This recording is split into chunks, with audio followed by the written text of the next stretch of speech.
Hai guys, Assalamualaikum warahmatullahi wabarakatuh. Jumpa lagi dalam Andrix Channel. Kali ini kita akan lanjut ke bagian 8 dari memahami fasilitas pajak dampak COVID-19.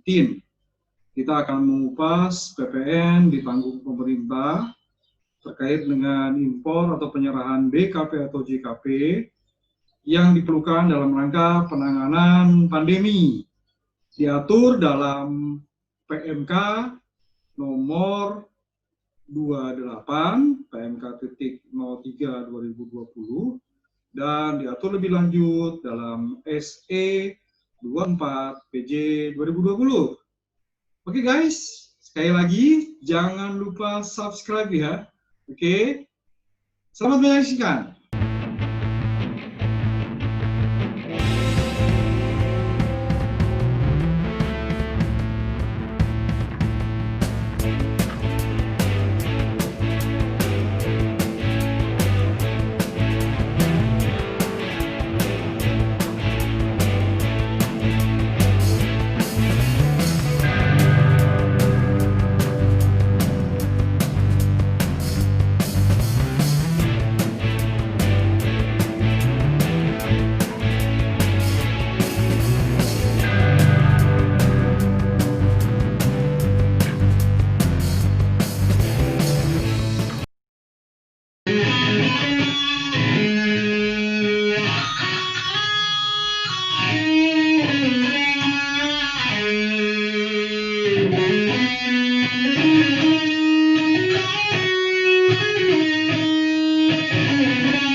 Oke, kita akan membahas fasilitas PPN guys untuk penanganan dampak pandemi. Di sini disebut di PMK-nya guys ya.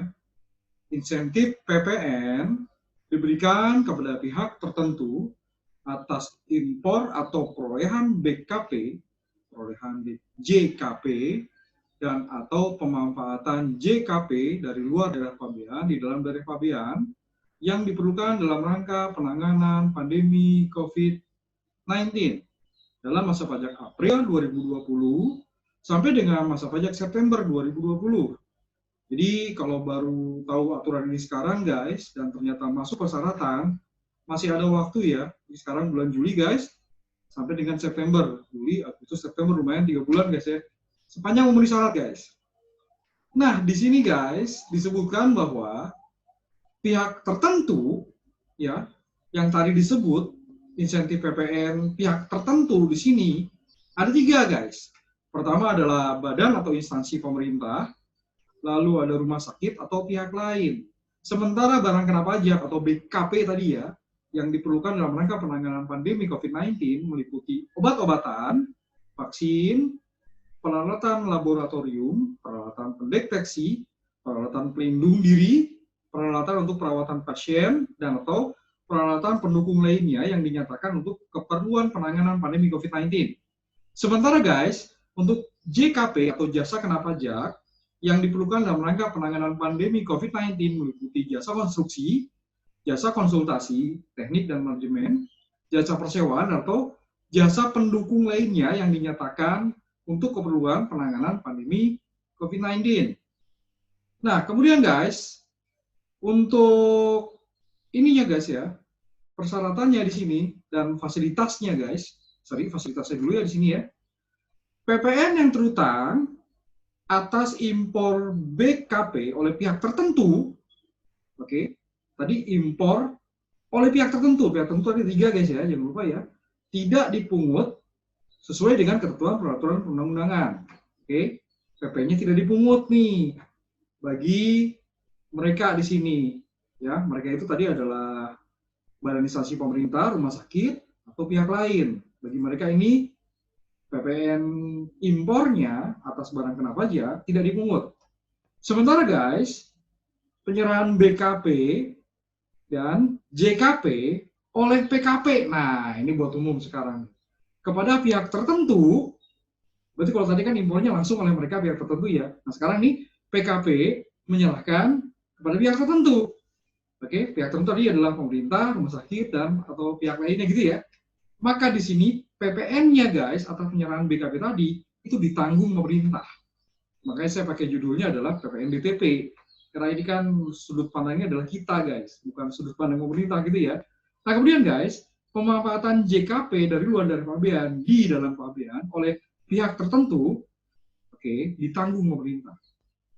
Nah di sini juga guys, penyerahan BKP atau JKP termasuk juga penyerahan berupa pemberian cuma-cuma. Jadi kalau kita nyumbang guys, ya, nyumbang misalnya ke rumah sakit, yang tadi barang-barang yang tadi disebut ya, misalnya tadi barang-barang yang disebut barusan misalnya adalah obat, vaksin gitu ya, atau kita memberikan pemberian cuma-cuma jasa konstruksi misalnya, oke, maka ini juga apa, termasuk PPN-nya ditanggung pemerintah guys, oke. Nah kemudian guys, dalam hal sebentar, oke bener ya, dalam hal guys, dalam hal pihak tertentu melakukan impor BKP yang digunakan untuk kegiatan pemanfaatan JKP dari luar dari pabean di dalam dari pabean, impor BKP tersebut tidak dikenai PPN sepanjang, oke, di sini ya. Jadi ini barang yang terkait dengan kegiatan pemanfaatan jasa kena pajak dari luar dari pabean guys, yang dimanfaatkan dalam dari pabean. Maka untuk barang yang melekat dengan kegiatan pemanfaatan jasa dari luar dari pabean tersebut tidak dikenai PPN sepanjang pihak tertentu di sini mempunyai SKJLN sebelum melakukan impor. SKJLN silakan cek di Per 12 PJ 2019 ya.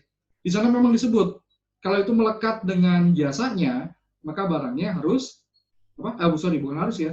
Barangnya itu tidak dikenai PPN sebagian punya SKJLN. Itu syaratnya guys. Oke, PKP yang melakukan penyerahan BKP atau JKP wajib membuat faktur pajak sesuai ketentuan peraturan perundang-undangan.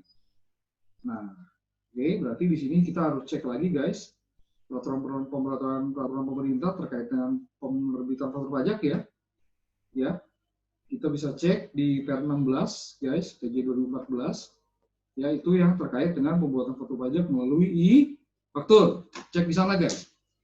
Nah, kemudian faktur pajak di sini juga harus memuat keterangan PPN ditanggung pemerintah X PMK nomor 24 berarti ya.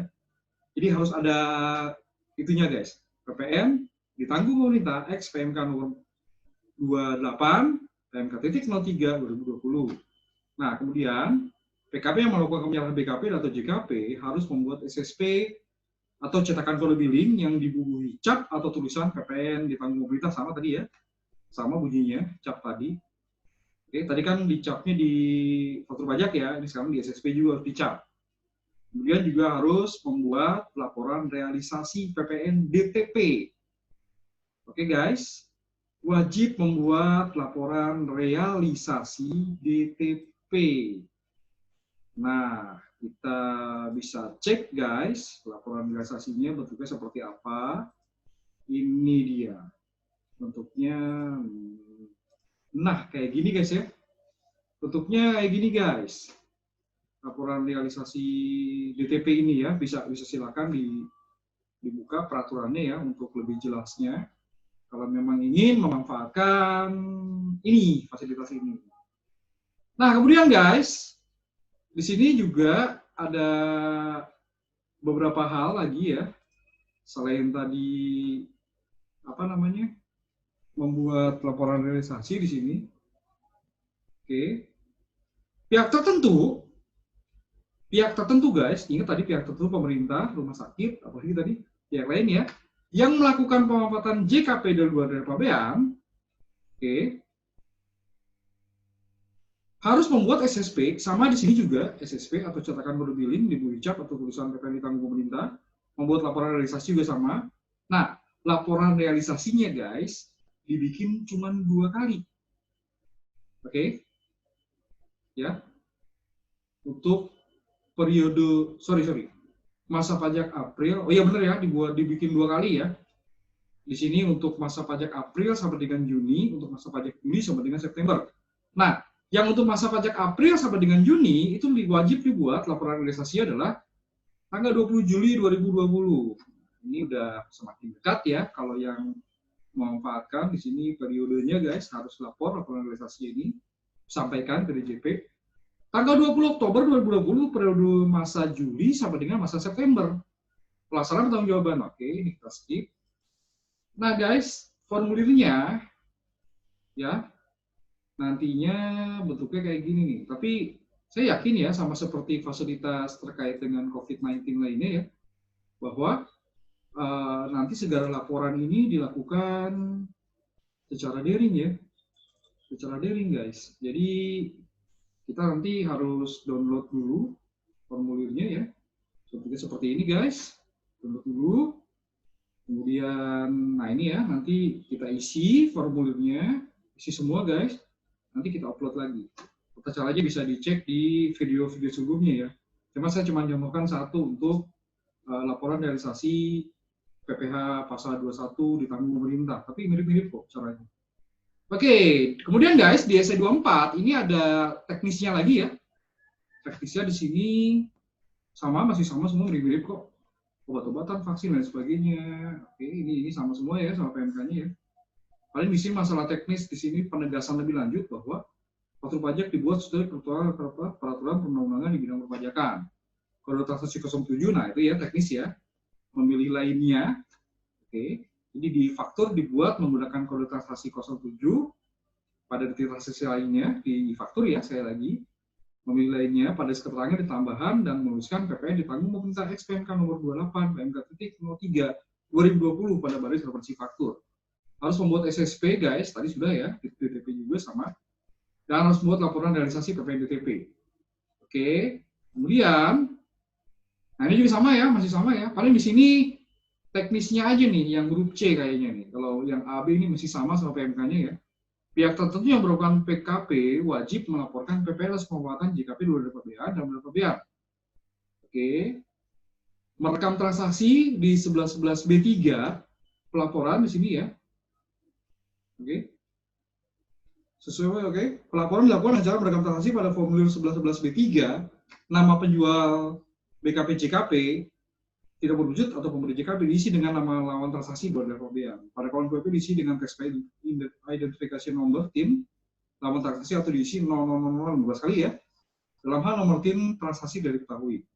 Kolom di kode digit nomor seri diisi dengan angka 9 diikuti dengan 15. Digit kode billing. Contoh di sini 0161 ya. Pada nomor seri ya. 0320 9127 127 maka kolom kode billing nomor seri dilakukan input nomor, nah ini ya, oke, 9 dulu guys, baru 061 dan sebagainya, gitu ya. Oke, itu kolom billing. Kolom DPP dan PPN diisi dengan nilai dasar pengenaan pajak, transaksi dan nilai PPN yang seharusnya dipungut atau atas transaksi pemanfaatan JKP luar pabean di dalam daerah pabean.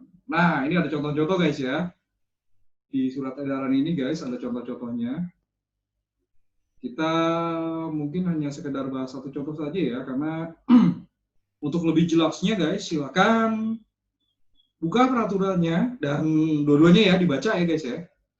Ini aja deh contoh yang nomor 2 nih kayaknya. Nomor 2 nih agak banyak ya, karena di sini ada 2 kewajiban di sini. Oke, kita mulai guys. PT Swadaya Masyarakat tidak memiliki bukti penunjukan sebagai pihak untuk membantu penanganan COVID-19.